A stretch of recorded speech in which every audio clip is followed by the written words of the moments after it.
स्वागत है आपका नेक्स्ट आईएएस की इस खास पेशकश न्यूज़ एंड व्यूज़ में। नेशनल कैपिटल टेरिटरी दिल्ली में ऑफिसर्स के ट्रांसफ़र पोस्टिंग से रिलेटेड ऑर्डिनेंस को लेकर सेंट्रल गवर्नमेंट और स्टेट गवर्नमेंट में डिस्प्यूट्स उभर कर सामने आ गए हैं। इस मुद्दे को लेकर जहां जुडिशरी वर्सेस एग्जीक्यूटिव डिस्प्यूट की बात हो रही है, वहीं सेंटर स्टेट रिलेशनशिप को भी लेकर कई तरह के सवाल उठ रहे हैं। न्यूज़ एंड व्यूज़ के आज के इस एपिसोड में हम इन्हीं इश्यूज़ पर चर्चा करेंगे और दिल्ली के खास स्टेटस पर भी बात करेंगे। प्रेसिडेंट ने हाल ही में government of national capital territory of Delhi amendment ordinance 2023 को मंजूरी दी है। यह ऑर्डिनेंस दिल्ली में ऑफिसर्स के ट्रांसफ़र और पोस्टिंग से रिलेटेड है। इस ऑर्डिनेंस से दिल्ली में एडमिनिस्ट्रेशन से जुड़ी सर्विसेज पर दिल्ली के एलजी यानी लेफ्टिनेंट गवर्नर को पावर्स मिल जाएंगी, जिनमें ट्रांसफ़र, पोस्टिंग और उनके अपॉइंटमेंट शामिल है। इस ऑर्डिनेंस के जरिए हाल ही में आए सुप्रीम कोर्ट के उस फैसले को पलट दिया गया है जिसमें दिल्ली में ऑफिसर्स के ट्रांसफ़र पोस्टिंग के राइट्स दिल्ली की इलेक्टेड गवर्नमेंट को दिए गए थे। हालांकि दिल्ली के सीएम कह रहे हैं कि जल्द ही इस ऑर्डिनेंस को सुप्रीम कोर्ट में चैलेंज किया जाएगा। यह ऑर्डिनेंस एडमिनिस्ट्रेटिव सर्विसेज के लिए एक नई authority, national capital civil service authority बनाए जाने की बात करता है, जिसमें दिल्ली के सीएम, चीफ सेक्रेटरी और होम डिपार्टमेंट के प्रिंसिपल सेक्रेटरी शामिल होंगे। फिर यही अथॉरिटी ट्रांसफ़र, पोस्टिंग, विजिलेंस और दूसरे इंसिडेंटल मैटर्स से रिलेटेड सुझाव एलजी को देगी। अथॉरिटी के सभी डिसीजन बहुमत से लिए जाएंगे।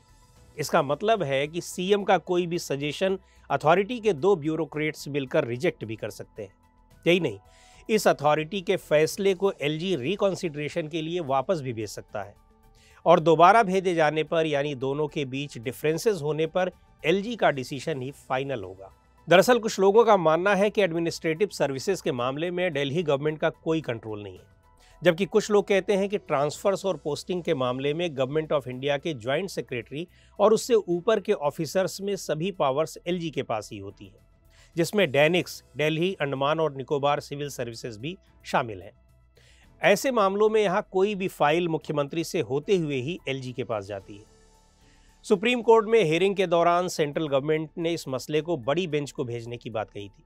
उसका कहना था कि चूंकि दिल्ली नेशनल कैपिटल और फेस ऑफ नेशन है, इसलिए इस मसले पर ज़्यादा गंभीरता से विचार करने की ज़रूरत है। दिल्ली गवर्नमेंट का तर्क है कि अगर किसी सरकार का अपने ऑफिसर्स पर ही कंट्रोल नहीं होगा तो वो काम कैसे कर पाएगी, क्योंकि ब्यूरोक्रेट्स सरकार की पॉलिसीज़ को लागू करने में हीला हवाली कर सकते हैं, उसे अवॉइड कर सकते हैं या इग्नोर कर सकते हैं। जनता के प्रति तो वो रिस्पॉन्सिबल होते नहीं हैं। सेंट्रल होम मिनिस्ट्री ने इसी इशू पर 2015 में एक नोटिफिकेशन भी जारी किया था, जिसे दिल्ली गवर्नमेंट ने दिल्ली हाई कोर्ट में चैलेंज किया, लेकिन हाई कोर्ट ने नोटिफिकेशन के पक्ष में फैसला सुनाया। फिर यही मामला सुप्रीम कोर्ट पहुंचा, जहां 2 जजेस की बेंच ने इसे लार्जर कॉन्स्टिट्यूशनल बेंच को रेफर कर दिया। सुप्रीम कोर्ट की 2 कॉन्स्टिट्यूशन बेंचेस ने दिल्ली गवर्नमेंट की पावर्स पर सुनवाई की और दोनों ही फैसलों में कॉन्स्टिट्यूशन के आर्टिकल 239 AA का इंटरप्रिटेशन किया गया है।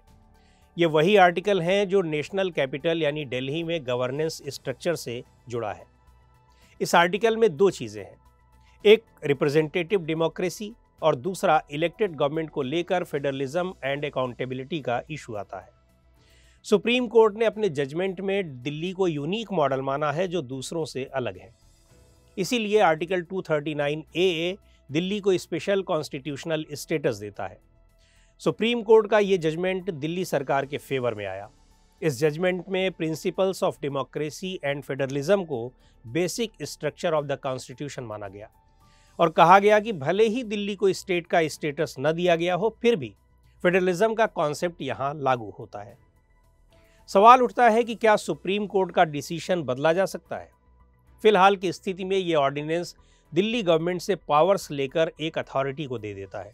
पार्लियामेंट के पास ये पावर है कि वो कोर्ट के किसी जजमेंट को लेजिस्लेटिव एक्ट यानी कानून बनाकर पलट दे।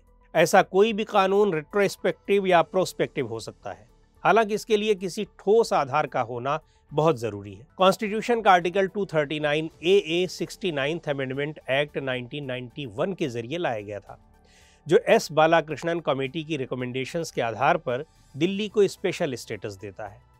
ये कमेटी 1987 में तब बनाई गई थी जब दिल्ली को पूर्ण राज्य का स्टेटस देने की मांग की जा रही थी। इसके प्रोविजंस के मुताबिक दिल्ली में एक एडमिनिस्ट्रेटर और एक लेजिस्लेटिव असेंबली होगी, जिसमें करीब वही सारे प्रोविजंस हैं जो दूसरे स्टेट्स के लिए हैं। मसलन कॉन्स्टिट्यूशन में मेंशन्ड स्टेट लिस्ट और कॉन्करेंट लिस्ट में दिए गए सब्जेक्ट्स पर कानून बनाने का राइट स्टेट असेंबली को है। ये दिल्ली के लिए भी लागू होता है। हाँ, सिर्फ पुलिस, पब्लिक ऑर्डर और लैंड से जुड़े सब्जेक्ट्स पर कानून बनाने की पावर दिल्ली विधानसभा को नहीं होगी। प्रेसिडेंट को इस आर्टिकल यानी 239 AA या इससे रिलेटेड किसी नए कानून को आदेश निकालकर रद्द करने की भी पावर होगी। तो आज के इस एपिसोड में इतना ही। अगले एपिसोड में फिर मिलेंगे किसी नए टॉपिक के साथ। आपको ये प्रोग्राम कैसा लगा कमेंट करके हमें ज़रूर बताएं। आप अपने सुझाव भी हमें भेज सकते हैं।